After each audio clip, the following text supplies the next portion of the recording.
প্রতি 1999 জন লোক জাহান্নামে যাবে, আর একজনের বসার জায়গা হলো 250 মাইল।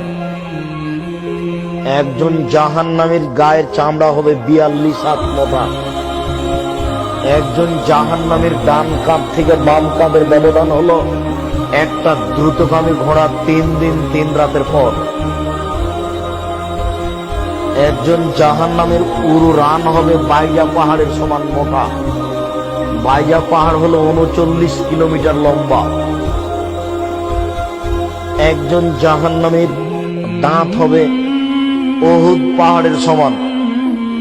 ওহুদ পাহাড় হলো 4 কিলোমিটার প্রশস্ত আর 8 কিলোমিটার লম্বা।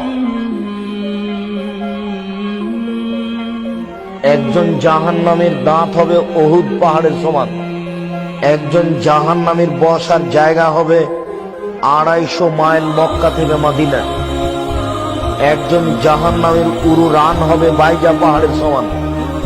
একজন জাহান্নামের গায়ের চামড়া হবে 42 হাত মোটা। এর পরেও সমস্ত মানুষ, শুধু জাহান্নামী কেন, সারা পৃথিবীর মানুষ, যত জীবজন্তু আছে, জিন মানুষ আছে, সব যদি একসাথে জাহান্নামে ঢোকে তো দরজা দিয়ে ঢুকতে কোনো সমস্যা হবে না।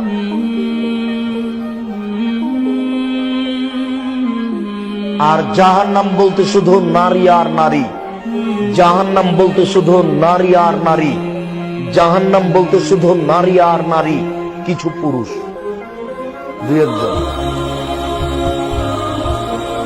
আপনার মেয়ে হাজার হাজার মানুষকে পাপী করছে, নগ্ন হয়ে চলে, আপনার মেয়ে জান্নাতে যাবে এটা আপনি কি করে বুঝলেন? আর আপনি জান্নাতে যাবেন এটা আপনি কি করে বুঝলেন? আপনার মেয়েকে যদি 10,000 মানুষ দেখে থাকে নগ্ন অবস্থায়, 10,000 মানুষে যত পাপ করেছে আপনার মেয়ে একাই তত করেছে। 10,000 মানুষে যত পাপ করেছে আপনি একাই তত পাপ করেছেন। এক পাপ 3 ভাগে বিভক্ত।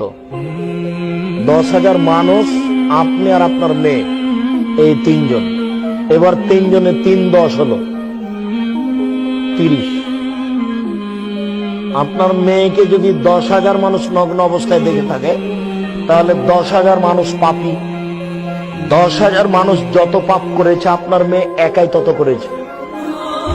আপনার মেয়ে একাই যত করেছে আপনি একাই তত করেছেন। কেন? জন্ম দিয়েছেন আপনি, আমি দিনি। জন্ম দিয়েছেন আপনি, জবাব দিব আমি, এটা আপনি কি করে বুঝলেন? যে এখনো আপনার মেয়ে ওই ঘরে বসে আছে মাথায় কাপড় না দিয়ে, জবাব আমি দিব। ওকে হিন্দুর মেয়ে, ওকে ইহুদির মেয়ে, শরম হয় না, লজ্জা হয় না? বিবাহ করেছেন কেন? আপনি মুসলিম নন, খারাপ লাগে না? লজ্জা থাকা উচিত। লজ্জা কি বেঁচে খেয়েছে?